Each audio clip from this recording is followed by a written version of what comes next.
Hey, welcome back, everyone. This is our Tech Tuesday section. Today we're focusing on fitness devices and how you can perhaps make your mark as a business founder or a just interested user, I suppose. You know, we don't always got to talk about strategy, but there is such a thing emerging as has been coined the trillion sensors economy. In other words, they're going to be putting sensors on every possible thing and trying to find new ways to use that data to benefit our lives. Already, many of us wear Fitbits on our wrist or fitness trackers that are part of the Apple Watch or fitness trackers of other brands. For the most part, they track your steps, your heart rate, information that we normally can expect at this point in time in 2020 is actually small compared to what it will be in 2030. Maybe in 2030, there will be such sensors that can tap into your electrical signals and learn all sorts of things about the way your body is working based on how your nervous system responds to it.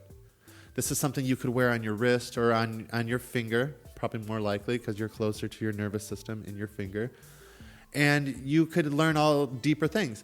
When you're judging this industry and when you're trying to figure out how to position yourself or when you're trying to determine what you can do to participate, it helps to think about the different types of economy that are working together at the same time.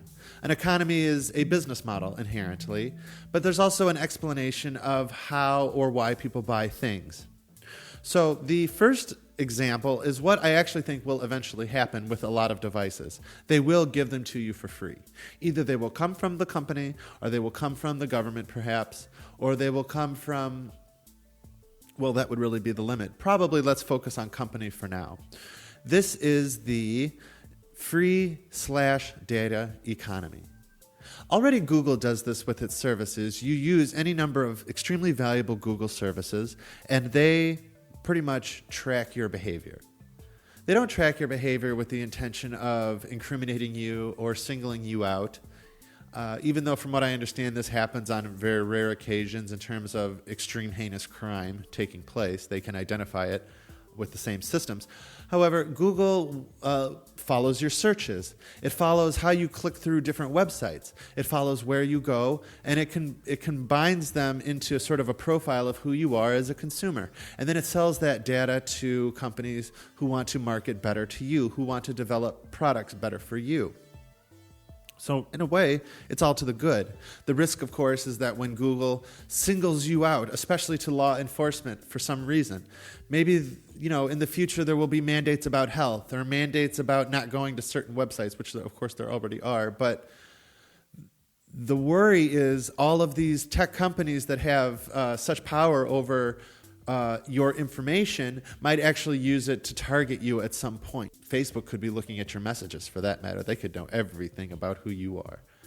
But as of now, there is an interest for them to keep that private because their credibility, their brand, is built upon the trust that they have with the customer. And the customer generally understands, for instance, what Google is doing with their data, and they still allow it to take place. So there's a symbiosis there.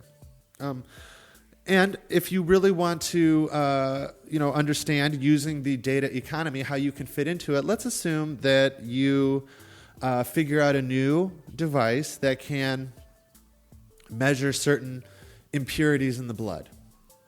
And so you can know all these different people and how much of this specific impurity they have. Well, another company who, say, sells detox products would like to know about this service. So if you can figure out how to measure the impurities in somebody's blood, you can give them devices for free, and then you could sell information about that impurity to a company who will market the solution to these same people. Probably at the way that I said it, nobody would quite have a problem with it, but when you start singling out specific individuals even by name and saying, yes, this guy over here, John Smith, has this dirty blood, well, John Smith is definitely not going to like that. And if word gets out that you're identifying him specifically by name, this is going to be something that's going to perhaps destroy your brand. Once that hits the newsreels, nobody's going to buy your product anymore because Jane Smith over here or Jim Brown over here doesn't want the same treatment, even if it's harmless. You ask yourself, what if everybody knows everything about me? my heart rate is this, my body temperature is this, my blood impurity is this. What if you know everything about me? There's very few medical conditions that I think are actually embarrassing. Perhaps, I suppose if you know someone has coronavirus,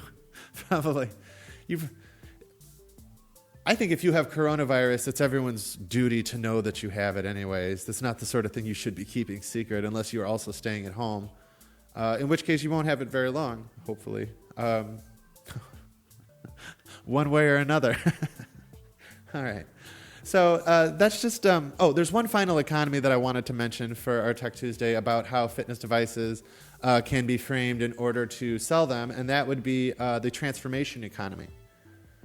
People will buy hardship if they believe on the other side of it they're going to be a better person. They're going to transform into somebody better. So you don't need to offer them pleasant times all the time. Offer them a system that allows them to transform. And a fitness tracker and also a fitness program kind of works both on this. This is what makes fitness such an attractive industry for as long as we can remember, is because people want to transform themselves. Well, there's other transformational business models that are coming soon. Online education courses is another one. And spirituality is a classic example of the transformation economy model. You go to church, maybe you even donate money. They don't actually ask you for a price unless it's like one of these mega churches where you got to buy a ticket, which seems decidedly ungodly to me. But you go there because you want to transform your spirituality. And it's the same with fitness. Fitness is a certain type of church in a way, if you think about it. You worship certain values when you're there. When you're exercising your values as well, your spiritual values. The purpose of this section is just to encourage you to recognize that there is going to be an increase, exponential increase in the way sensors are used on our bodies. And